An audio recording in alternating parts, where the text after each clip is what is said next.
لا حول ولا قوة إلا بالله العلي العظيم.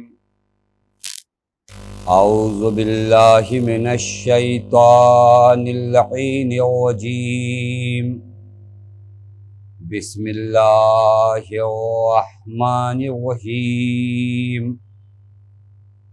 الحمد لله الذي علا في توحده ودنا في تفرده وجلا في شانه وعظم في أركانه وقهر جميع الخلق بقدرته وبرهانه والصلاة والسلام على أشرف الأنبياء والمرسلين حبیب الہ العالمین مولا و مولا الثقلین جد الحسن والحسین مولانا ابی القاسم محمد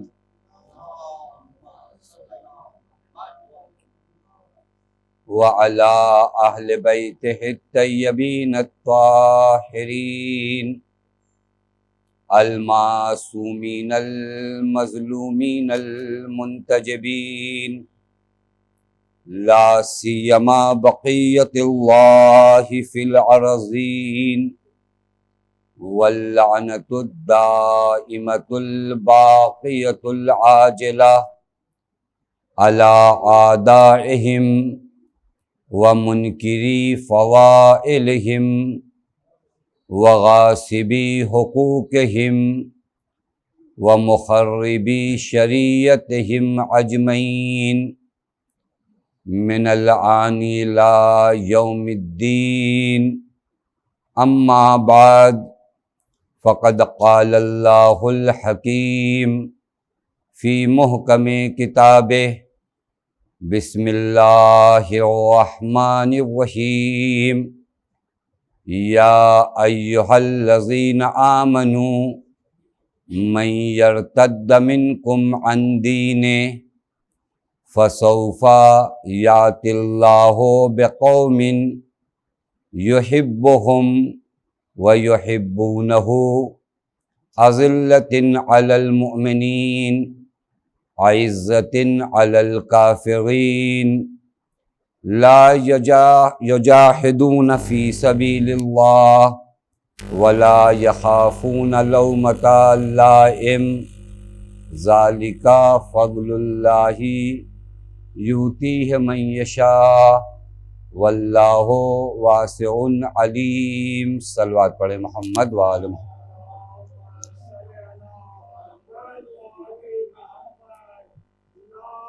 اللهم صل على محمد وآل محمد.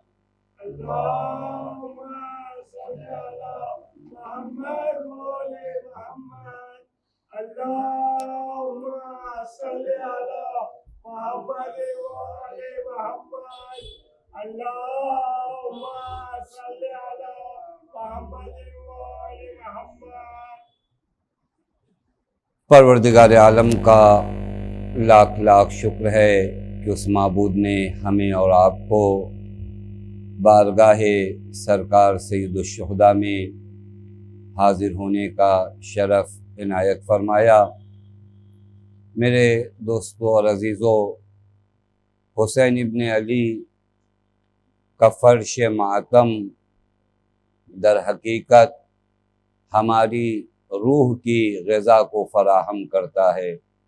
یعنی ہماری روح کے لیے جو غذا ضروری ہے وہ کہاں ملتی ہے؟ فرش مجلس امام حسین علیہ السلام پر.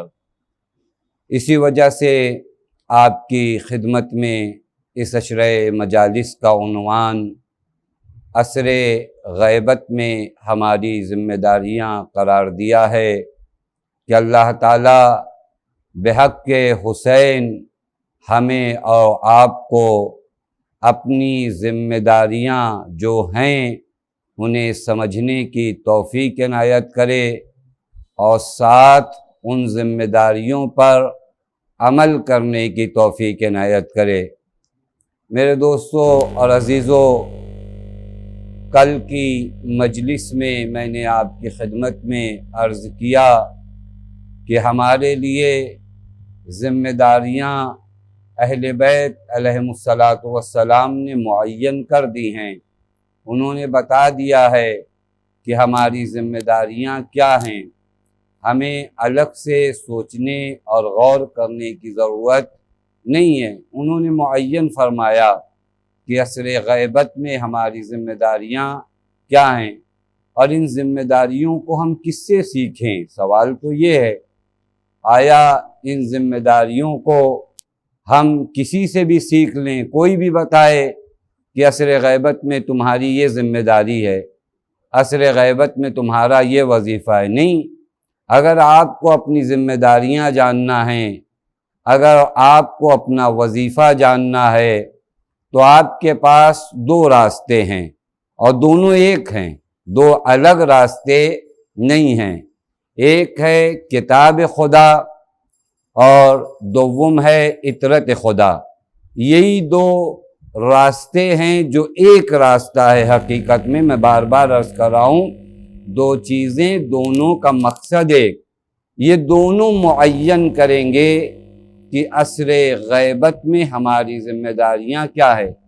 قرآن معین کرے گا، اہل بیت علیہم الصلاۃ جو معلم قرآن ہیں، پیغمبر نے اسی لیے تو کہا انی تارکن فیکم الثقلین کتاب اللہ و اطرتی، میں تمہارے درمیان دو گراں قدر چیزیں چھوڑے جا رہا ہوں، ایک کتاب خدا ہے اور ایک میری اطرت ہے۔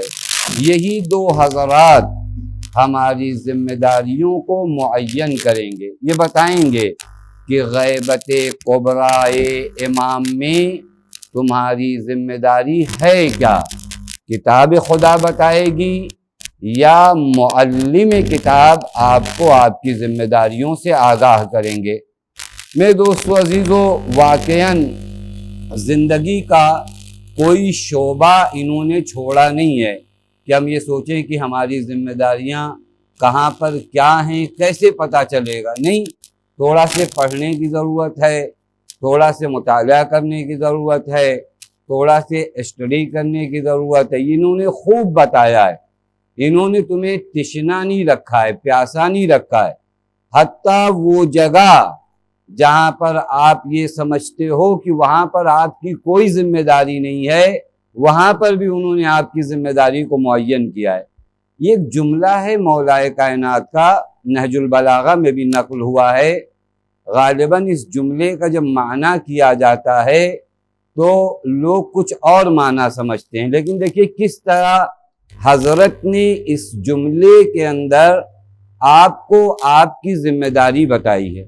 حضرت فرماتے ہیں کن فی الفتنۃ کابن اللبون لا زہر فیرکب ولا زرع فیحلب۔ عجیب، واقعاً یہ ایک جملہ، قربان ہو جائیں ہم ذات علی پر، شاید یہ سرمایہ کسی اور قوم کے پاس ہوتا تو نہ جانے وہ کہاں پہنچ جاتی۔ یہ ہماری بدبختی ہے کہ نہج البلاغہ جیسی کتاب ہمارے پاس موجود ہے اور ابھی صحیح معنوں میں ہم نے نہج البلاغہ کو نہیں پڑھا۔ آپ تاریخ پڑھو، جارج جرداق نے معلوم ہے نہج البلاغہ کتنی مرتبہ پڑھی؟ 21 مرتبہ اس نے نہج البلاغہ پڑھی، جو شیعہ علی نہیں تھا، مسیحی تھا۔ کتنی مرتبہ پڑھی؟ 21 مرتبہ۔ اور کیسے پڑھی؟ دقت کے ساتھ، ایسے نہیں کہ تلاوت کیا اس نے نہج البلاغہ کا۔ میں آپ سے سوال نہیں کروں گا، میں اپنے آپ سے پوچھوں کہ ایک مسیحی نے نہج البلاغہ 21 یعنی 21 مرتبہ پڑھا، میں جو دعویٰ کرتا ہوں شیعہ علی ہونے کا، میں نے نہج البلاغہ کتنی مرتبہ پڑھی؟ اس نہج البلاغہ میں امام فرماتے ہیں لیکن وہ جگہ جہاں پر آپ سوچتے ہو کہ آپ کی کوئی ذمہ داری نہیں ہے وہاں پر بھی آپ کی ذمہ داری ہے۔ مولا فرماتے ہیں کن فی الفتنۃ کابن اللبون لا زہر فیرکب ولا زرع فیحلب۔ جب فتنہ و فساد برپا ہو، یہ ہمارے معاشرے کے لیے واقعاً بہت اہم چیز ہے۔ جب ماحول فتنہ و فساد کا ہو، اختلاف کا ہو، مولا میری ذمہ داری وہاں پر کیا ہے؟ فتنہ برپا ہوا ہے، لوگوں نے آپس میں اختلاف کیا ہے، لوگوں نے آپس میں جھگڑا کیا ہے، میں کیا کروں وہاں پر؟ یہ بھی ذمہ داری ہے نہیں ہے؟ یعنی فلاں کا فلاں سے جھگڑا ہے، فلاں گروہ کا فلاں گروہ سے جھگڑا ہے، فلاں گروپ کا فلاں گروپ سے جھگڑا ہے، ایسے موقع پر میری ذمہ داری کیا ہے؟ مولا فرماتے ہیں جب فتنہ و فساد برپا ہو، یعنی دو گروہ ہوں، دونوں کا تعلق دین سے نہ ہو، دونوں اپنی دنیا کے لیے جھگڑا کر رہے ہوں، یہ اس جگہ کے لیے نہیں بات ہو رہی ہے کہ جہاں حق و باطل کی جنگ ہو۔ حق و باطل کی جہاں جنگ ہو وہاں خاموش بیٹھنا جرم ہے، یاد رکھیے گا، یہ کربلا کا اہم پیغام ہے۔ جہاں حق و باطل کی جنگ ہو وہاں خاموش نہ بیٹھنا، وہاں تمہیں بولنا ہے۔ لیکن جہاں دو باطل آپس میں ٹکرائیں، دو باطل آپس میں ایک دوسرے سے ایک پوسٹ کے لیے، ایک منصب کے لیے، ایک مقام کے لیے، ایک دنیا کے لیے آپس میں بھیڑیں، آپس میں ٹکرائیں، مولا فرماتے ہیں ایسے وقت میں جہاں دونوں گروپ کا دین سے تعلق نہیں ہو، اور زیادہ تر جھگڑے اگر آپ دیکھیے تو ایسے ہی ہوتے ہیں، میرا اپنا پرسنل جھگڑا ہے، میں آپ کو اپنا ساتھی کیسے بنا سکتا ہوں؟ دین کا نام لے آؤں گا نا تبھی تو آپ میرے ساتھ آؤ گے، نہیں تو آپ میرے ساتھ آنے والے نہیں، میرے نام پہ آپ کیوں آئیں گے؟ تو میں کچھ ایسا ماحول کریٹ کروں گا کہ دین خطرے میں، اٹھو چلو، تو پھر آپ میرے ساتھ آ جاؤ گے۔ لیکن وہاں پہ انسان کو پہچاننا ہے کہ واقعی دین خطرے میں ہے یا مولانا خطرے میں ہے۔ تو وہ جو فرما رہے ہیں ایسے مقام پر، ایسے حالات میں جہاں دو گروپ ٹکرائیں جن کا دین سے کوئی تعلق نہ ہو، میں آپ کی خدمت میں عرض کروں جہاں آپ یہ سوچتے ہو نا کہ آپ کی ذمہ داری نہیں ہے، وہاں پر بھی مولا نے اس جملے میں آپ کی ذمہ داری بتایا ہے۔ مولا فرماتے ہیں جب دو گروپ ایسے جو دونوں دنیا کے لیے لڑ رہے ہوں، دونوں کا جھگڑا دنیا پر ہو، تو وہاں پر تم کیسے ہو؟ تمہاری ذمہ داری کیا ہے؟ وہاں مولا فرماتے ہیں کن فی الفتنۃ کابن اللبون، جب فتنہ ہو تو وہاں تم ابن لبون کی طرح ہو جاؤ۔ ابھی ابن لبون کا معنی میں آپ کی خدمت میں کرتا ہوں، اونٹ کے بچے کا نام ہے۔ اونٹ کا بچہ جب 2 سال کا ہونا تو اس کو عربی میں ابن لبون کہتے ہیں۔ اس بچے کی خاصیت کیا معلوم ہے؟ یہ اتنا بڑا نہیں ہوتا کہ اس پہ سواری کی جائے، اور یہ دودھ بھی، یہ اگر اونٹنی ہو تو دودھ بھی دینے لائق نہیں ہوتی۔ مولا فرماتے اگر فتنہ ہو تو تم کیا ہو جاؤ؟ ابن لبون بن جاؤ، یعنی نہ یہ فتنہ پرور لوگ تمہاری سواری کر سکیں اور نہ تم سے کسی قسم کا فائدہ اٹھا پائیں۔ یعنی اگر دو باطل گروپ آپس میں ٹکرائیں تو ضروری نہیں ہے کہ کسی ایک طرف سے بولو، تم ایسے ہو جاؤ کہ ان دونوں باطل گروپ میں سے کوئی بھی تم سے فائدہ نہ اٹھا پائے۔ دیکھو یہاں پہ بھی ذمہ داری بتایا، کوئی بھی تم سے یہاں پر فائدہ نہ اٹھا پائے۔ آپ دیکھیے تاریخ میں ہوا ہے یا نہیں ہوا؟ جب بنی امیہ کا آخری دور تھا تو ابن بنی عباس والے اٹھے، وہاں اہل بیت نے اپنے چاہنے والوں کو کیا کہا تھا؟ کہا تھا ان کے ساتھ قیام کرو۔ کہا نہیں، یہ فتنہ پرور، دونوں فتنہ پرور ہیں، یا تمہاری ذمہ داری کیا ہے کہ تم ایسا بن جاؤ کہ یہ تم سے فائدہ نہ اٹھا پائے۔ میرے کہنے کا مطلب فقط اتنا تھا کہ ہر مقام پر آپ کی ذمہ داری قرآن اور اطرت نے معین فرمائی ہے۔ تو پھر عصر غیبت میں جو ہمارا موضوع ہے، اس میں ہماری ذمہ داری ان حضرات نے کیا بیان فرمائی؟ کل جس گفتگو کا آغاز میں نے کیا تھا اور وقت تمام ہو گیا تھا، پہلی ذمہ داری جو میری آپ کی ہر مولا کے چاہنے والے کی غیبت قبرۂ امام زمان میں ہے وہ یہ کہ اپنے عقائد کو محکم کرے.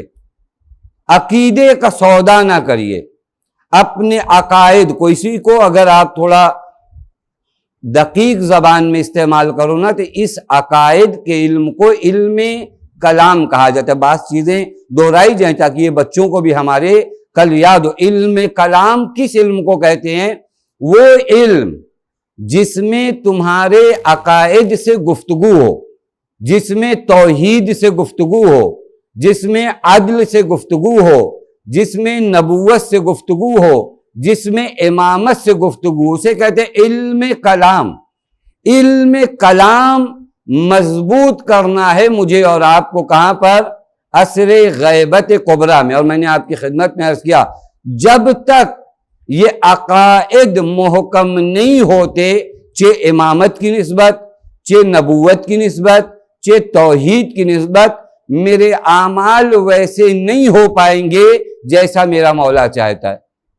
تو جو فرما رہے ہیں امامت کی نسبت اگر صحیح عقیدہ آپ کے وجود میں نہیں آیا نا تو پھر آپ امامت کو نہیں سمجھو گے.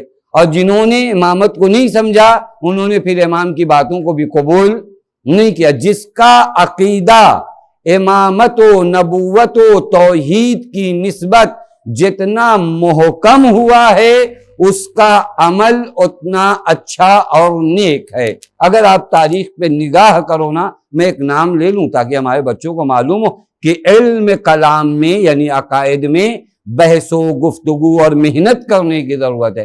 ایک نام کافی مشہور ہے، مجھے امید ہے کہ آپ سب نے یہ نام سنا ہوگا. امام جعفر صادق علیہ السلام کہ ایک صحابی ہیں جن کا نام ہشام ابن حکم ہے. یہ نام سب نے الحمدللہ سنا ہے. ہشام ابن حکم کی کوالٹی کیا ہے؟ ہشام ابن حکم نے جس ٹاپک پہ کام کیا ہے اس ٹاپک کا نام ہے علم کلام، جس کو آپ کہتے ہیں عقائد. ہشام ابن حکم اس ذات کا نام ہے، راوی کہتا ہے کہ ہم مینا میں موجود تھے. آپ حج کو جاتے ہیں نا تو مینا میں جہاں آپ قربانیاں پیش کرتے ہیں، کہتے ہیں ہم مینا میں موجود تھے اور کافی پڑھے لکھے لوگوں کا مجمع تھا. خود چھٹے امام بھی وہاں پر تشریف فرما تھے. ہشام ابن حکم سامنے سے آتے ہوئے دکھائی دیے. میں بہت دھیرے دھیرے ان باتوں کو پڑھ رہا ہوں تاکہ ذہنوں میں یہ باتیں رک جائیں. ہشام ابن حکم مینا کے میدان میں آتے ہوئے دکھائی دیے. مولا نے ہشام ابن حکم کو جو دیکھا بلایا، اپنے پاس بٹھایا. امام کے پاس بیٹھنے کا مطلب یعنی صدر مجلس میں آپ کو امام نے بٹھایا. وہاں بہت سے اور بڑے بڑے اصحاب موجود تھے، دانشور موجود تھے، لیکن مولا نے ہشام ابن حکم کو اپنے پہلو میں بٹھایا. لوگوں کو بہت تعجب ہوا. ہشام کی عمر تو بہت زیادہ نہیں تھی. ہمارے ہاں کبھی کبھار بعض لوگوں کے اندر لیاقت ہوتی. میں بار بار عرض کرتا ہوں کہ اگر کسی کے اندر لیاقت ہو، کیپیسٹی ہو، استعداد ہو، وہ اچھا ہو تو آپ اس کی عمر مت دیکھو.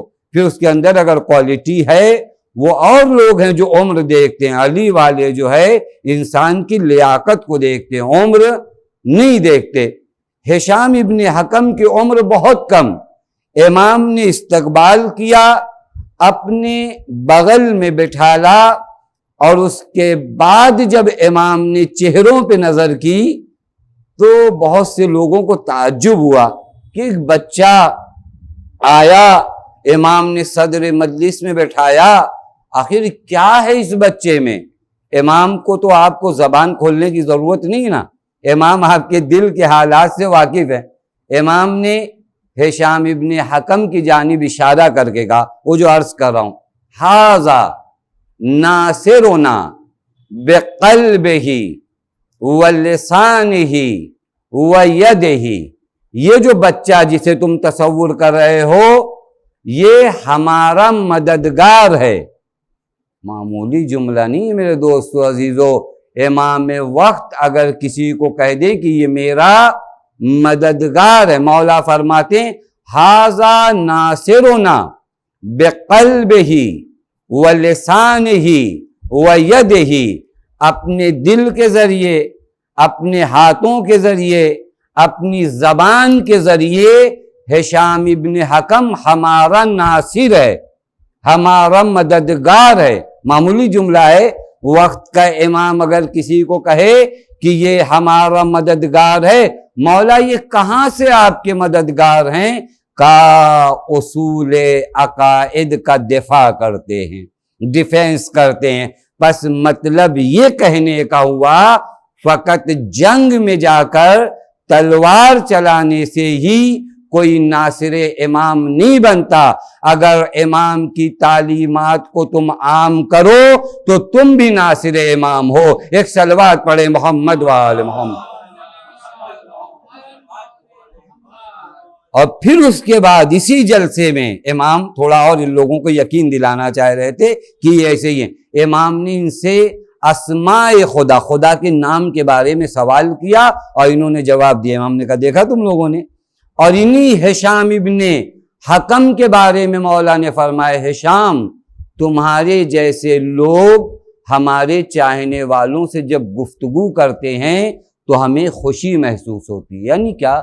یعنی یہ کہ چونکہ تم نے عقائد کو سیکھا ہے اور جب تم ہمارے چاہنے والوں سے باتیں کرتے ہو تو ہمارے عقائد ان تک پہنچتے ہیں، یہ سرور کا سبب ہے۔ اب یہاں پر ایک پیغام ہے یا نہیں ہے کہ جب ہم آپس میں بیٹھیں، آپس میں باتیں کریں، ہماری گفتگو کا محور دین ہونا چاہیے۔ جب دین گفتگو کا محور ہوتا ہے تو وقت کا امام خوش ہوتا ہے۔ ہمارے یہاں کیا ہوتا ہے، ہم اگر آپس میں بیٹھتے ہیں، ہم تو دین کا مطلب کہاں سمجھتے ہیں؟ اگر ہم آئے ہوں مجلس میں تو ہم سمجھتے ہیں یہاں 1-2 گھنٹہ ہم نے دین کی باتیں کیا، بس ختم ہو گئی۔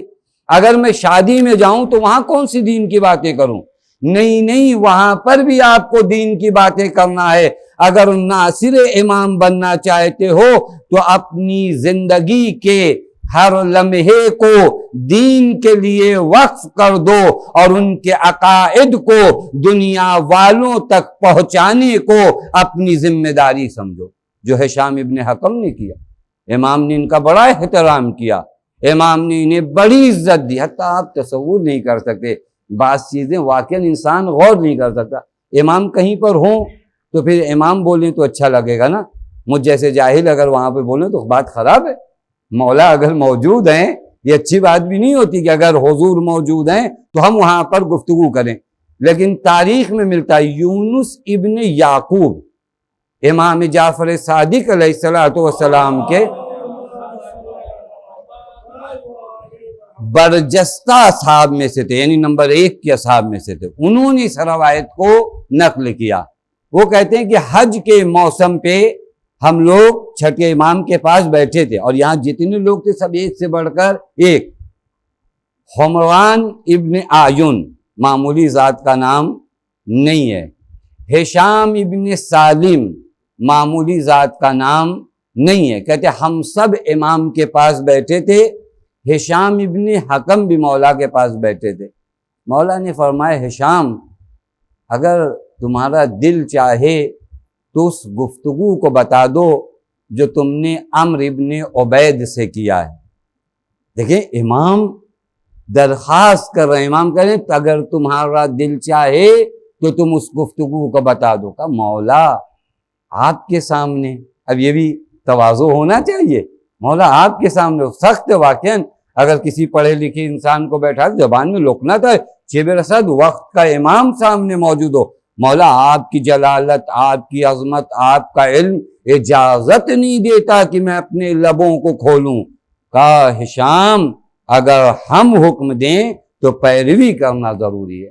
اب انہوں نے پورا واقعہ میں آپ کی خدمت میں عرض کروں، اس دور میں بھی یہی کام، یہ ہسٹری نہیں ہے، میں نے کل بھی شاید عرض کیا تھا، یہ ہم تاریخ نہیں پڑھتے منبر سے، یہ در حقیقت تاریخ پڑھ کر اپنی ذمہ داری کو یاد کرتے ہیں کہ کل اگر اصحاب امام نے اپنی ذمہ داریوں کو اس طرح ادا کیا تھا تو ہم جو عصر غیبت میں زندگی گزار رہے ہیں ہم اپنی ان ذمہ داریوں کو ادا کر رہے ہیں نہیں کر رہے ہیں؟ وگرنہ تاریخ پڑھنا ہشام کی بات اچھی لگ رہی ہے، آپ سبحان اللہ کہو گے، واہ واہ کہو گے، لیکن سوال یہ ہے کہ ہشام نے جو ذمہ داریاں ادا کی وہ میں اور آپ ادا کر رہے ہیں یا نہیں کر رہے ہیں؟ مولا نے فرمایا کیا باتیں ہوئی تھی تمہاری عمرو بن عبید سے؟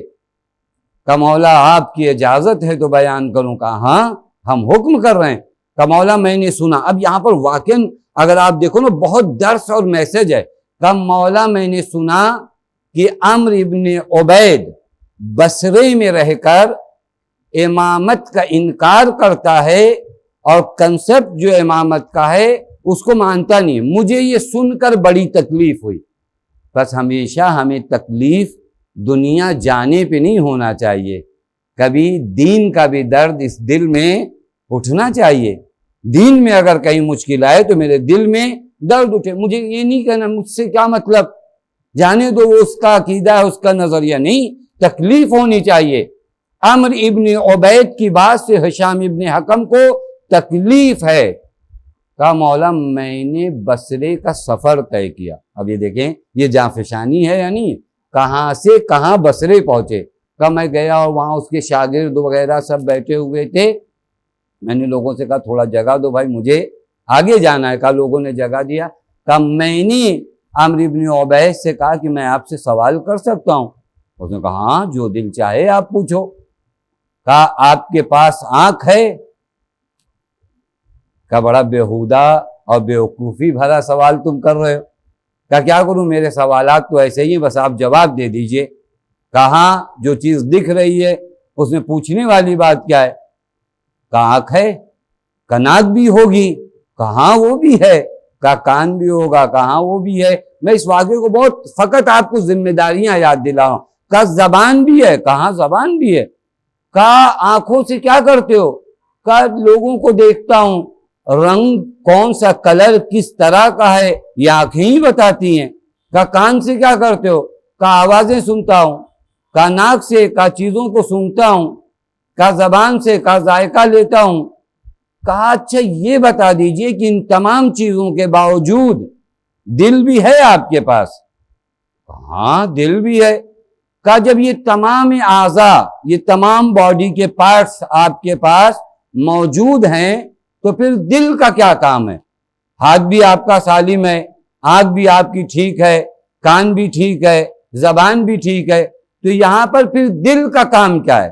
کہا دیکھو جب میرے اعضاء یعنی ہاتھ، زبان، ناک، کان کسی چیز کو چیک کرتے ہیں اور درمیان میں کہیں شک و تردید ہوتی ہے اور وہ جب فیصلہ نہیں کر پاتے تو ان کے وجود میں شک و تردید باقی نہ رہے، کوئی کنفیوژن نہ رہ جائے تو وہ رجوع کرتے ہیں دل کی جانب، دل اپنا فیصلہ سناتا ہے۔ یہیں پر ہشام نے مسکرا کر کہا کہ اللہ نے تمہارے باڈی کے پارٹس کو بغیر رہبر کے نہیں رکھا تاکہ وہ شک و تردید میں نہ پڑیں۔ اس پورے سماج، اس پورے معاشرے کو خدا بغیر امام کے رکھے گا۔ ایک صلوات پڑھے محمد وآل محمد۔ بس دیکھ لیں ذمہ داریاں اپنی نبھا رہے ہیں اور ہر دور میں ذمہ داریاں نبھائی گئیں۔ اصول عقائد کو لے کر شاید ہمارے زمانے میں واقعاً کام نہیں ہو پایا، ہم نے اپنے بچوں کو بس بتایا کہ اصول دین 5 ہیں، وگرنہ آپ دیکھیے جنہوں نے ذمہ داری، ایک کتاب بڑی مشہور ہے، پتہ نہیں آپ حضرات نے سنی نہیں سنی، الفین کر کے۔ الفین عربی میں کہتے ہیں 2000 کو، الف کہتے ہیں 1000 کو، الفین کہتے ہیں 2000 کو۔ یہ کتاب معلوم ہے کس کی؟ علامہ ہلی کی کتاب ہے۔ یہ کتاب علامہ نے کب لکھی معلوم ہے؟ ان کے بیٹے نے کہا بابا مجھے مولائے کائنات کی امامت پر دلیلیں بتا دیجئے، تو علامہ نے اپنے بیٹے کے لیے کتاب لکھی الفین۔ الفین کے اندر 2000 دلیل علامہ نے ولایت علی کی حقانیت پر پیش کی ہے۔ یہ کام ہے، 2000 دلیل، 1000 شبہہ جو مولا کی ولایت پر دشمنوں کی جانب سے آتا ہے، اور 1000 کتاب، 1000 دلیل مولا کی ولایت پہ، یہ کام ہوا ہے۔ حتیٰ ایک کتاب بعض بزرگوں کا ذکر کرنا بہت ضروری ہے جنہوں نے اصول عقائد پر کام کیا ہے۔ ایک کتاب آپ سب نے سنی ہو، دیکھیں یہ میں داستان نہیں عرض کروں، میں اپنے لیے بھی عبرت لے رہا ہوں، آپ کو بھی بتا رہا ہوں کہ عقائد پر ہم نے کیا کام کیا، ہم نے اپنے عقائد کی مضبوطی کے لیے کوئی کام کیا یا نہیں کیا۔ قاضی نور اللہ شوستری رضوان اللہ تعالی علیہ سے آپ سب واقف ہیں، ان کی ایک کتاب ہے احقاق الحق و ازحاق الباطل۔ کون سی کتاب ہے؟ احقاق الحق و ازحاق الباطل۔ یہ کتاب معلوم ہے کیوں لکھی گئی؟ ایک فضل اللہ بن روزبہان نامی شخص ہے، اس نے ایک کتاب لکھا تھا ابطال نہج الباطل۔ اس نے کون سی کتاب لکھا؟ ابطال نہج الباطل۔ یہ ابطال نہج الباطل اس نے کیوں لکھا تھا معلوم ہے؟ علامہ ہلی نے ایک کتاب لکھی تھی نہج۔ اب آپ سسٹم کو دیکھیے گا کہ ہمارے علماء نے کتنا کام کیا ہے اصول عقائد کے لیے۔ علامہ نے ایک کتاب لکھی نہج الحق و کشف الصدق۔ یہ کتاب علامہ نے کیوں لکھی تھی معلوم ہے؟ 8ویں سینچری میں ایک بادشاہ تھا جو الجا یوتو کے نام سے جانا جاتا تھا، مسیحی تھا، اس کی ماں جو ہے مسیحی تھی، کرسچن تھی، تو یہ بھی مسیحی تھا، لیکن اس کی شادی مسلمان لڑکی سے ہوئی، لہذا یہ مسلمان ہو گیا، تو اس کا نام کیا پڑا معلوم ہے؟ خدا بندہ۔ 8ویں سینچری کا بادشاہ تھا، اور اس نے مذہب حنفی کو اپنایا، جب مسلمان ہوا تو مذہب حنفی کو اپنایا، اور پھر اس کے بعد اتنا سسٹم خراب ہوا، چونکہ بادشاہ کے محل میں جب حنفیوں کا ورود اور بہت زیادہ اثر و رسوخ بڑھا تو انہوں نے دوسروں کو ستانا شروع کیا، یہاں تک کہ جو تازہ مسلمان ہوئے تھے نا پھر اپنے دین سے پھر گئے۔ خدا بندہ بادشاہ بھی 3 سال تک کسی مذہب کو اس نے اختیار نہیں کیا، اس کو لگا کہ سب خراب ہے۔ کبھی کبھار ہمارے اختلافات لوگوں کو دین سے کیا کر دیتے ہیں؟ دور کر دیتے ہیں، یہ بھی ہمارے لیے سمجھنے کی ضرورت ہے۔ 3 سال تک اس نے کوئی بھی دین اپنایا نہیں۔ اس کے ایک وزیر نے کہا کہ آپ مذہب امامیہ یعنی مذہب شیعہ کو اپناؤ۔ اس نے کہا دیکھو آپ مذہب کی بات مت کرنا، میں ایک مرتبہ مذہب اپنا چکا ہوں، اب مجھے مذہب کی جانب جانے کو مت کہنا۔ لیکن اس وزیر نے بار بار اصرار کیا تو اس نے کہا، علامہ ہلی کا نام اس نے سنا تھا، کہا علامہ ہلی سے کہو کہ میرے لیے ایک کتاب لکھیں مذہب امامیہ کے بارے میں، تاکہ مجھے مذہب امامیہ کی حقانیت پتہ چلے۔ اس وجہ سے علامہ نے کتاب کون سی لکھی؟ نہج الحق و کشف الصدق۔ اس کتاب کو مذہب امامیہ کی حقانیت پہ کس نے لکھا؟ علامہ ہلی نے لکھا۔ اس کتاب کو ابطال کرنے کے لیے، رد کرنے کے لیے، خراب کرنے کے لیے فضل اللہ بن روزبہان نے ایک کتاب کیا لکھی؟ ابطال نہج الباطل، یعنی علامہ کی کتاب کا گویا اس نے جواب دیا۔ اس کی کتاب کا جواب کس نے دیا؟ قاضی نور اللہ شوستری نے لکھا احقاق الحق و ازحاق الباطل۔ یہ سب جو میں نے آپ کی خدمت میں بیان کیا فقط اس لیے بیان کیا کہ دیکھ رہے ہو عقائد پر کام کتنا ہوا ہے۔ اب آپ آ جاؤ ہمارے اس دور میں، ہمارے اس زمانے میں، ہم عقائد جو ہمارے دین کی بنیاد، اصول دین کہتے ہو نا، بنیاد دین ہے، دین کے لیے بیس ہے، ہم نے بیس کے لیے کیا کام کیا؟ سوال ہے۔ عصر غیبت میں دین کے بیس کے لیے ہم نے کیا کام کیا؟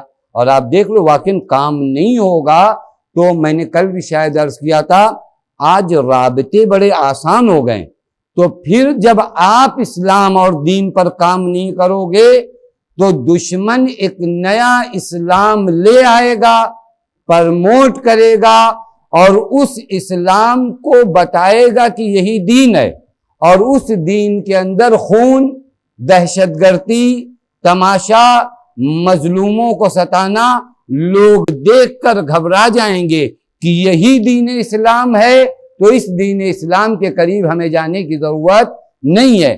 میرا اور آپ کا وظیفہ یہ ہے کہ دشمن کی اس چال کو ناکام کریں، خود بنیاد دین کو سیکھیں اور لوگوں کو اپنے دین سے آگاہ کریں اور لوگوں کو بتائیں کہ دین محمدی اور ہے اور یہ دوسرا دین جو پھیلایا جا رہا ہے یہ اور ہے۔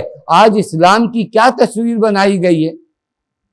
آپ نے غور کیا جو تصویر اسلام کی بنائی جا رہی ہے کہ اسلام خون بہاتا ہے، جبکہ جس کتاب کو ہم مانتے ہیں قرآن کریم، اس کی ابتدا کیسے ہوتی ہے؟ رحمت سے، بسم اللہ الرحمن الرحیم، یعنی ہمارے دین کی کتاب کی ابتدا رحمان الرحیم سے ہوتی ہے۔ ہم جس خدا کو مانتے ہیں اس خدا کے بارے میں ان اللہ بالناس لرؤوف الرحیم، خدا بھی ہمارا رحیم، کتاب بھی ہماری جو رحمان الرحیم کی، نبی کے بارے میں کیا؟ وما ارسلناک الا رحمتا للعالمین۔ تو وہ جو فرمائے ہر طرف دین میں رحمت، مروت، محبت، تو اب یہ دین کون سا آیا جو دنیا والوں نے بنام اسلام پھیلایا جس میں خون خرابہ ہے؟ یہ آپ کو بتانا پڑے گا کہ یہ وہ دین نہیں ہے جو ہمارا نبی لے کر آیا تھا، بلکہ ہمارے نبی کے دین میں فقط رافت، رحمت، محبت ہے، اس میں نفرت کی کوئی گنجائش نہیں۔ یہ ہماری ذمہ داری ہے۔ آپ دیکھو، میں فقط آپ کی خدمت میں عرض کروں، چونکہ کبھی کبھار سنتے ہیں تو بہت دل کو تکلیف پہنچتی ہے۔ آپ فتح مکہ آپ سب نے سنا نا، قرآن کیا کہتے ہیں؟ انا فتحنا لکا فتحا مبینا۔ فتح مکہ کو قرآن نے کیا کہا؟ فتح مبین۔ اس فتح مبین، آپ بتائیے مجھے ذرا انصاف سے، مکے والوں نے پیغمبر کو کتنا ستایا تھا؟ کم ستایا تھا؟ شیب ابی طالب، آپ کو یاد ہے نا، شیب ابی طالب میں تین دنوں میں ایک کھجور ملتی تھی پیغمبر اور جناب ابو طالب کو، 3 دنوں میں ایک کھجور، یعنی اتنی سختیوں کے بعد پیغمبر کو اپنا وطن چھوڑنا پڑا، پیغمبر کے چاہنے والوں کو مارا گیا، قتل کیا گیا، لیکن جب مکے کو پیغمبر کے فتح کیا اور قرآن نے کہا انا فتحنا لکا فتحا مبین، تو اس وقت کنڈیشن کیا ہوئی؟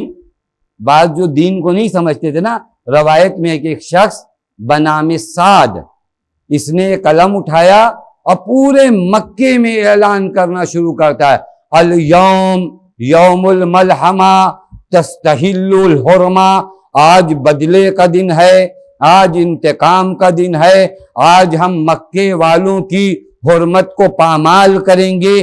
جو ہی اس کی آواز پیغمبر کے کانوں میں پڑی، پیغمبر نے مولا متقیان سے کہا علی اس کے ہاتھوں سے علم چھینو، اور یہ جو کہہ رہا ہے الیوم یوم الملحمہ کہ آج بدلے کا دن ہے، اس کے بدلے یہ کہو الیوم یوم المرحمہ، آج رحمتوں کا دن ہے، آج بخشش کا دن ہے، آج معاف کرنے کا دن ہے۔ اس دین کو پہنچاؤ کہ جب دین اسلام اپنی تمام قدرت میں آتا ہے تو معاف کرتا ہے، بدلہ نہیں لیتا۔ توجہ فرمائے، یہ ہمیں تیاری کرنی پڑے گی، وہ اس وقت ہوگا جب ہم خود دین کو سمجھیں گے، جب ہم اپنے عقائد کو محکم کریں گے۔ لہذا آپ سب حضرت کے ظہور کا انتظار کر رہے ہو، اور انتظار افضل عبادت ہے۔ اس کا مطلب کیا ہوتا ہے انتظار افضل عبادت ہے؟ یعنی چپ چاپ بیٹھ کر مسجدوں میں انتظار کروں، یہ تو بڑی آسان عبادت ہو گئی۔ آسان عبادت میں افضل کون سی عبادت ہوتی ہے؟ جس میں زحمت زیادہ ہو۔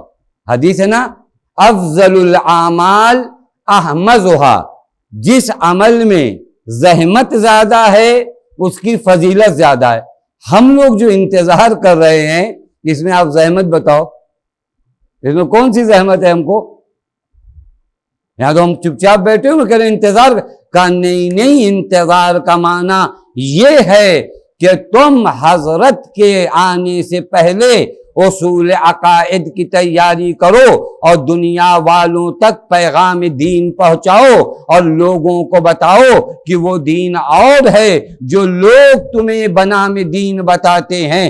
ہم تمہیں اپنے معصومین کی حدیث سے بتاتے ہیں کہ وہ دین جسے ہم مانتے ہیں اس دین میں نفرت نہیں ہے، تعصب نہیں ہے، غضب نہیں ہے. اس دین میں رافت ہے، رحمت ہے، محبت ہے. اس دین میں مظلوموں کی حمایت ہے.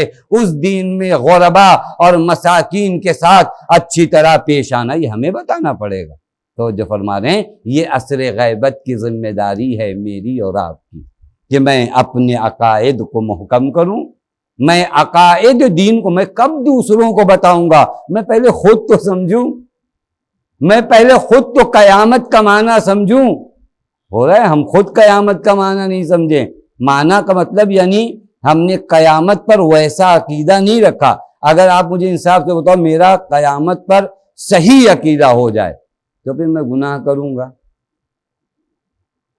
اگر کسی کو یہ معلوم ہو جائے کہ قیامت آنی ہے، کل مجھے اس کا حساب و کتاب دینا ہے، پھر انسان جائے گا گناہ کی طرف. یہ جو میں جا رہا ہوں اس کا مطلب ابھی عقیدہ قیامت میں کہیں سے کمی ہے، اور یہاں ہوشیار رہنے کی ضرورت ہے. یہی اصول دین ہے، یہی سسٹم ہے.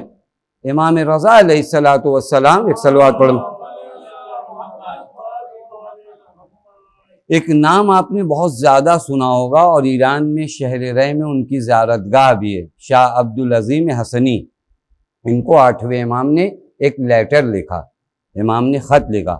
وہ خط میں عجیب جملہ ہے. امام فرماتے ہیں یا عبد العظیم الحسنی ابلغ انی اولیاء السلام. اے عبدالعظیم حسنی ہمارے چاہنے والوں کو ہمارا سلام کہنا. مولا نے آپ کو سلام کہلوایا. اس کے بعد مولا نے کیا کہا؟ وَقُلْ لَهُمْ، ہمارے چاہنے والوں سے ایک بات کہنا. یہ پیغام ہے، مولا کا میسج ہے.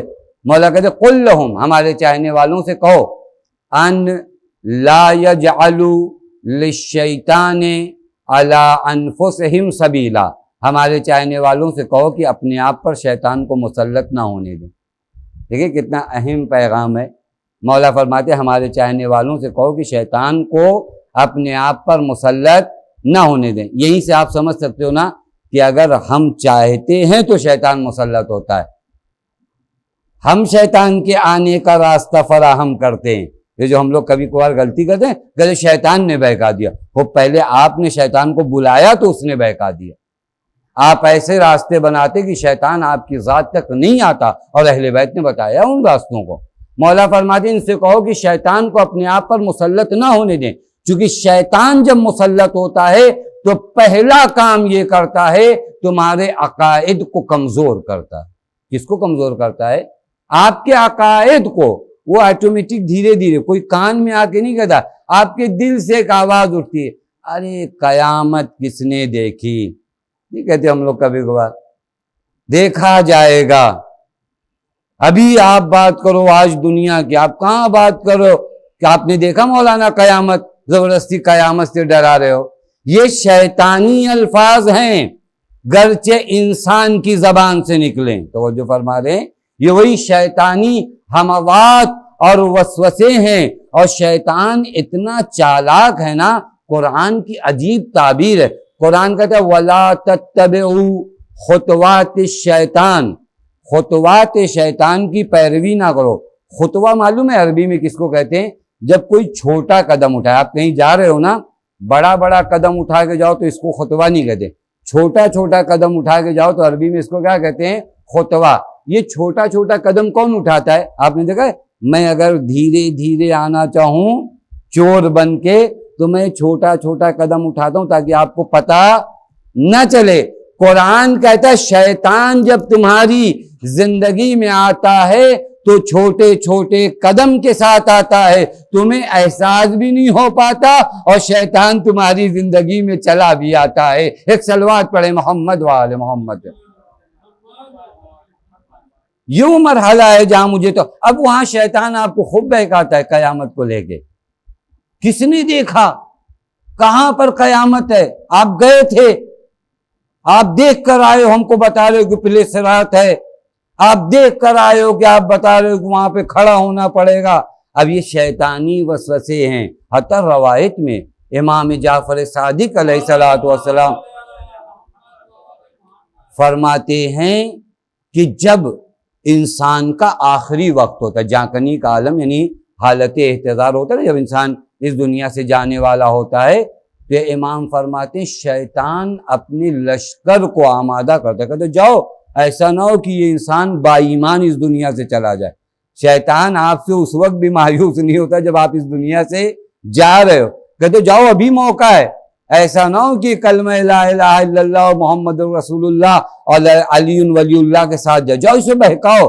اب دیکھ رہے ہیں ایک جھانکنی کے عالم میں ایک انسان ہے، شیطان وہاں پہ بھی کہتے اس کو چھوڑنا مت، پورا ایک لشکر بھیجتا ہے کہ جاؤ اس کو بہکاؤ، اسے با ایمان اس دنیا سے نہ جانے دو. یہ چھٹے امام کا جملہ ہے کہ شیطان بھیجتا ہے. امام نے اسی لیے فرمایا کہ جب کوئی حالت احتضار میں ہو تو اس کو کلمہ لا الہ الا اللہ پڑھاتے رہو، تلقین کراتے رہو، چونکہ اس طرف سے شیطانی نمائندے پوری کوشش میں ہیں کہ اسے دین سے منحرف کر دیں. لہذا تمہارا کام یہ ہے کہ اسے دین کی تلقین دیتے رہو تاکہ وہ جب اس دنیا سے جائے تو بادین جائے.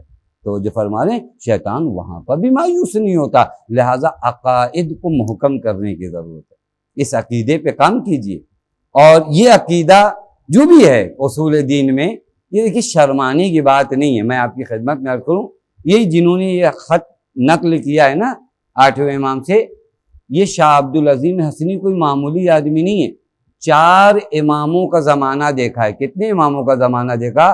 4 امام، امام رضا، امام جواد، امام ہادی، امام عسکری، 4 اماموں کا زمانہ انہوں نے دیکھا ہے.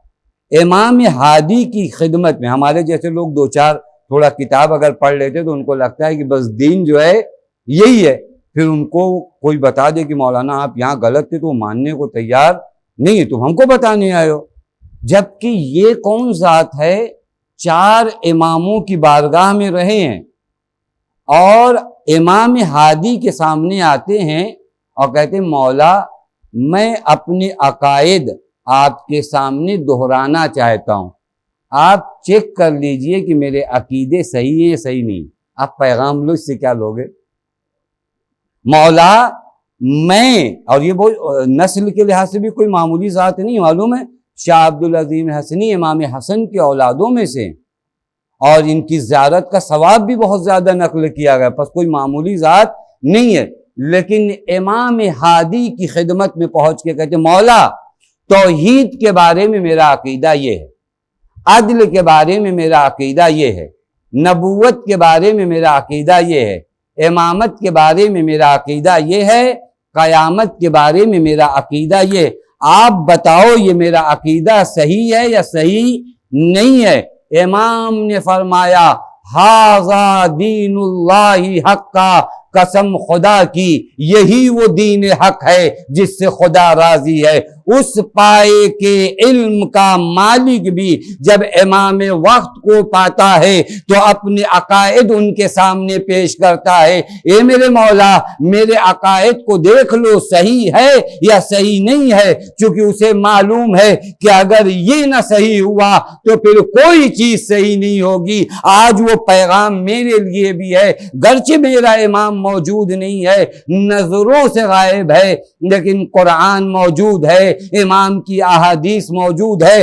ہم بھی اپنے عقائد قرآن کے سامنے لے کر جائیں، احادیث کے سامنے لے جائیں اور پوچھیں کہ بتاؤ ہمارا یہ عقیدہ صحیح ہے یا صحیح نہیں ہے. تو جو فرما رہے ہیں یہ کام کرنے کی ضرورت. یہاں پر پہلی ذمہ داری جو میری اور آپ کی ہے وہ یہ کہ میں اپنے اصول دین کو محکم کروں.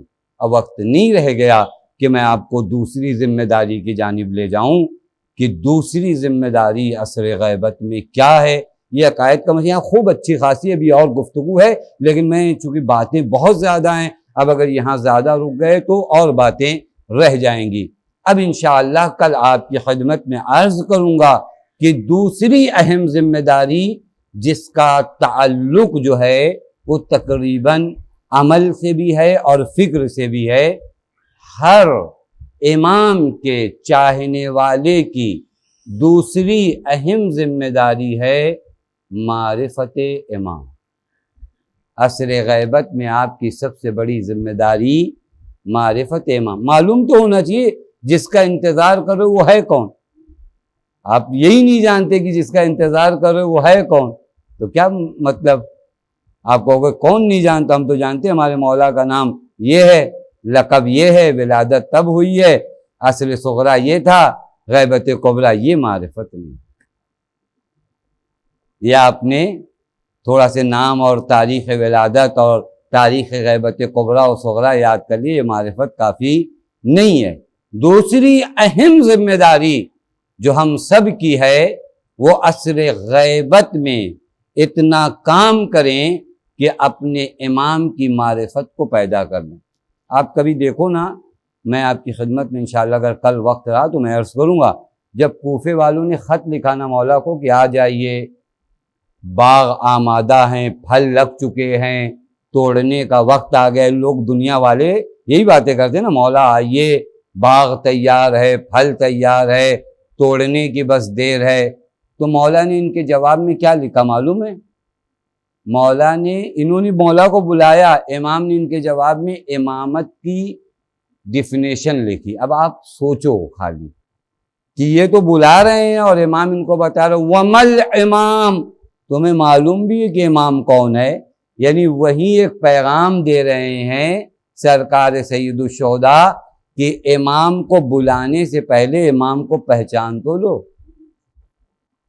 امام کو بلانے سے پہلے امام کو پہچان تو لو کہ کون ہے، کس کو بلا رہے ہو، اس کی معرفت ہے یا نہیں ہے، جس کا انتظار کر رہے ہو اس کی معرفت ہے یا نہیں ہے۔ ہم اپنے مولا کو العجل العجل کہہ کے بلاتے ہیں، بہت بڑی بات ہے، لیکن جس کو بلا رہے ہیں اس کے بارے میں جانتے کتنا؟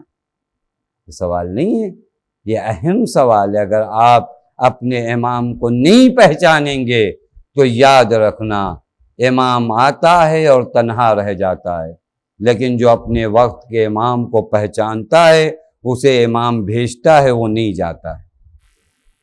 شہدائے کربلا اور کوفے والوں میں فرق کیا تھا معلوم ہے؟ کوفے والے معرفت امام نہیں رکھتے تھے، لہذا امام کو چھوڑ دیا۔ شہدائے کربلا امام سے معرفت رکھتے تھے، امام کہہ رہے ہیں جاؤ۔ میں واقعاً کہاں سے یہ افراد ہیں، واقعاً ان جیسا کائنات میں نہیں، احادیث میں بھی کہ شہدائے کربلا جیسا اول و آخر میں نہیں ہے۔ ایک صحابی ہیں امام کے، ان کے بیٹے کو ایران میں قیدی کر دیا گیا، شہر رے میں ان کو قید کر لیا گیا۔ امام نے ان سے کہا اچھا تم جاؤ، تم سے بیعت اٹھا لیے، تم جاؤ اپنے بیٹے کو آزاد کراؤ۔ مولا نے ان کو پیسہ بھی دیا کہ یہ پیسہ لو اور جاؤ اپنے بیٹے کو آزاد کرو، تم شہید ہونے کے لیے رہنے دو۔ کہا مولا آپ کو چھوڑ کر جاؤں؟ یہ بیابان کے درندے مجھے پھاڑ کھائیں اگر میں آپ کو چھوڑ کر جاؤں۔ میرا بیٹا اگر قربان ہوتا ہے تو قربان ہو جانے دیجئے، میں آپ کو چھوڑ کر نہیں جاتا۔ یہ ثبات قدمی انہی لوگوں میں آتی ہے جن کے وجود میں معرفت امام ہے، وگرنہ بیٹے کی محبت میں امام کہہ بھی رہے جاؤ چلے جاؤ۔ اب امام کا حکم اگر ہے تو معلوم ہے کہ اگر چلے بھی جائیں تو جہنم میں جانا نہیں ہے، جنت میں جاتے، لیکن عشق حسین اجازت نہیں دیتا کہ اپنے مولا کو تنہا چھوڑ کر جائے، لہذا کہتا مولا جانے کی بات کر رہے ہو، یہ بیابان کے جو درندے ہیں یہ مجھے پھاڑ کھائیں لیکن میں آپ کو چھوڑ کر نہیں۔ یہ اسی وقت معرفت پیدا ہوتی ہے جب انسان امام کو پہچانتا ہو تو پھر سے بات قدمی، چونکہ آج کی شب دستور ہے کہ اون محمد کا مصائب پڑھا جاتا ہے۔ یہ اس ماں کے بیٹوں کا مصائب ہے نا جو معرفت امام کی آخری منزل پر ہے۔ زینب اپنے وقت کے امام کو خوب پہچانتی ہے۔ زینب اور حسین بھائی بہن ہیں، لیکن کبھی اس زاویے سے بھی دیکھنا زینب عرفان امام کتنا رکھتی ہے۔ کہاں آپ نے دیکھا کسی ماں کو کہ جو اپنے بچوں کو میدان جنگ میں بھیجنے کے لیے بےتاب ہو؟ تاریخ میں کہاں ملتا ہے سوائے کربلا کے؟ یہ کون سی مائیں ہیں جو چاہتی ہیں کہ میرا بچہ قتل ہو جائے راہ امام میں؟ یہ مائیں فقط کربلا میں دکھائی دیتی ہیں، کہیں اور نہیں دکھائی دیتی۔ اب تو دیکھو عرفانی امام کس قدر زینب کو ہے۔ جب قافلہ چلا تھا نا مکے سے، کسی نے بی بی کو خبر دیا کہ عبداللہ آئے ہیں۔ عبداللہ نے امام سے باتیں کی اور بات کرنے کے بعد کہا مولا اگر اجازت ہو تو شہزادی سے ملاقات کر لو۔ امام نے کہا ہاں ملاقات کر لو۔ جب عبداللہ محمل جناب زینب تک آئے نا تو پردہ ہٹا کر جناب زینب نے سلام کے بعد ایک ہی جملہ کہا، عبداللہ اگر لینے آئے ہو تو زینب تمہارے ساتھ جائے گی، لیکن یاد رکھنا زینب زندہ نہیں جائے گی، چونکہ زینب کی روح کا نام حسین ہے، زینب کو حسین سے دور نہیں کیا جا سکتا۔ اللہ اکبر، اجرکم اللہ۔ عبداللہ نے کہا بی بی میری کیا مجال ہے کہ میں آپ کو روکوں، بی بی یہ 2 صدقے لے کر آیا ہوں۔ جب کوئی سفر پہ جاتا ہے نا تو سامان صدقہ لے کر آتا ہے۔ اللہ ہم قربان ہو جائے عبداللہ کی معرفت پر، اپنی اولاد کو سامان صدقہ قرار دے رہے ہیں۔ بی بی یہ میرے بچے نہیں ہے، یہ صدقہ ہے، آپ سفر پہ جا رہی ہو نا۔ یہ بی بی جب آپ کے بھیا پر کوئی مصیبت آئے تو ایک کو میری جانب سے قربان کر دینا اور ایک کو اپنی جانب سے قربان کر دینا۔ اجرکم اللہ ارباب عزا۔ عبداللہ تمہاری معرفت پہ لاکھوں سلام ہو۔ ارباب عزا، قافلہ کربلا میں پہنچا، ایام محرم گزرتے جا رہے میرے عزیزوں۔ مجھے نہیں پتا کہ اگلے سال ہم میں سے کون فرش مجلس میں ہوگا کون نہیں ہوگا۔ آج میں آپ کی خدمت میں بس اتنا عرض کر دوں، آج ان 2 شہزادوں پر تمہیں گریہ کرنا ہے جن پر ان کی ماں نے گریہ نہیں کیا ہے۔ بس یہ سوچ کر گریہ کرنا، یہ 2 بیٹے ہیں جن پر ان کی ماں نے گریہ نہیں کیا ہے۔ ہر باب عزا، جب شب عاشور آئی نا، زینب نے اپنے دونوں بیٹوں کو بلایا، میرے لال آؤ محمد یہاں آؤ۔ بچے ماں کے پاس آئے، اماں جان فرمائیے۔ کہا میرے لال جانتے ہو نا کل کون سا دن ہے؟ کہا مادر گرامی کل قربانیوں کا دن ہے۔ اے میرے لال کہیں ایسا نہ ہو اکبر شہید ہو جائے اور تم زندہ رہ جاؤ۔ اللہ اکبر۔ دونوں شہزادوں نے ہاتھ جوڑ کے کہا نہیں اماں، ہم ایسا نہیں ہونے دیں گے۔ بس ارباب عزا یہ شب عاشور کی بات ہے، روز عاشور حسین کے یہ دونوں بھانجے حسین کے ساتھ ساتھ ہیں۔ اللہ نہ کرے کسی ماموں سے بھانجے مرنے کی اجازت مانگے، ماموں جان اجازت دے دیجئے، ماموں جان اجازت دے دیجئے، حسین اجازت کتنا دیں۔ میں ایک جملہ آپ کی خدمت میں کہوں، محسوس کریے گا۔ دیکھیے جناب زینب کو مولا علی اکبر سے بہت محبت ہے یا نہیں ہے؟ دوسری طرف سے اگر مولا اکبر سے جناب زینب کو بہت محبت ہے تو اب آپ انصاف سے بتاؤ حسین کو زینب کے بیٹوں سے کتنی محبت ہوگی۔ اب اجازت دے تو کیسے دے؟ ماموں جان اجازت دے دیجئے۔ کہا نہیں میرے لال تمہیں کیسے اجازت دے دوں؟ ارباب عزا بعض علماء فرماتے ہیں جب یہ بچے خیمے کے قریب آئے نا، ایک مرتبہ ماں نے اون محمد کی جانب دیکھا، کہا اون محمد کیا رات کے سارے وعدے بھول گئے میرے لاڈلو؟ اللہ اکبر۔ زینب کہتی میرے بچوں میں تمہارا دودھ نہیں بخشوں گی۔ ایک مرتبہ بچے تڑپ گئے، اے مادر گرامی ارے ہم کیا کریں؟ ماموں جان سے اجازت مانگتے ہیں، مولا اجازت نہیں دیتے۔ بس ارباب عزا یہ کربلا کی ماں اپنے دونوں بیٹوں کو لے کر حسین کی بارگاہ میں آئی، بھیا ارے میری قربانی قبول۔ اجرکم اللہ۔ خدا کسی غم میں لائے سوائے غم مظلوم کربلا کے، بھیا میری قربانی قبول نہیں ہے۔ اے زینب اپنے بچوں کو قربان کرانے لائی۔ بس ارباب عزا اجازت دی زینب کی سفارش پر، بچے گئے۔ میں نہیں بتا سکتا، میرا دل کہتا ہے زینب نے جاتے جاتے ایک جملہ ضرور کہا ہوگا، اون محمد تمہاری شجاعت میں جانتی ہوں، تم جب جنگ کرو گے نا تو نہر کے قریب جب پہنچنا، اے میرے لاڈلو، ارے بہتا ہوا دریا دیکھ کر پانی نہ پی لینا، ارے خیمے میں سکینہ اے میرے لاڈلو پانی نہ پی لینا۔ ہار باب ازا بچوں نے جنگ کی، نرغے آدھا میں گرے، زینب کے لال زین سے زمین پر آئے، حسین پہنچے، جنازوں کو اٹھایا، لے کے خیمے کی جانب آئے۔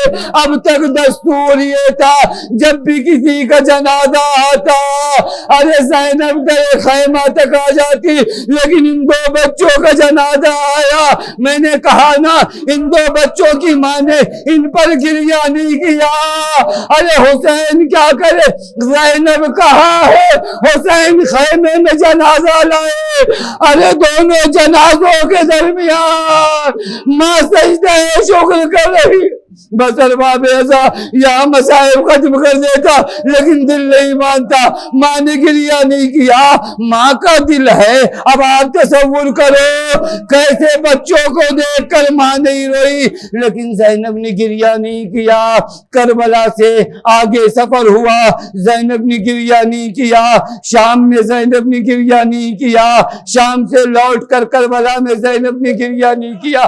مدینے میں حسین کا پرسہ لیا، اون محمد کا پرسہ نہیں لیا۔ لیکن ارباب ازا جب سارے ماجرے ہو گئے، اب جو زینب اپنے گھر واپس گئی، اللہ حجرہ اون محمد کی جانب نگاہ پڑی، دو چھوٹے چھوٹے مسلے لے کے، اے میرے بچوں، ارے اپنی ماں کو معاف کر دینا، یہ ماں تم پر گریہ نہ کرے۔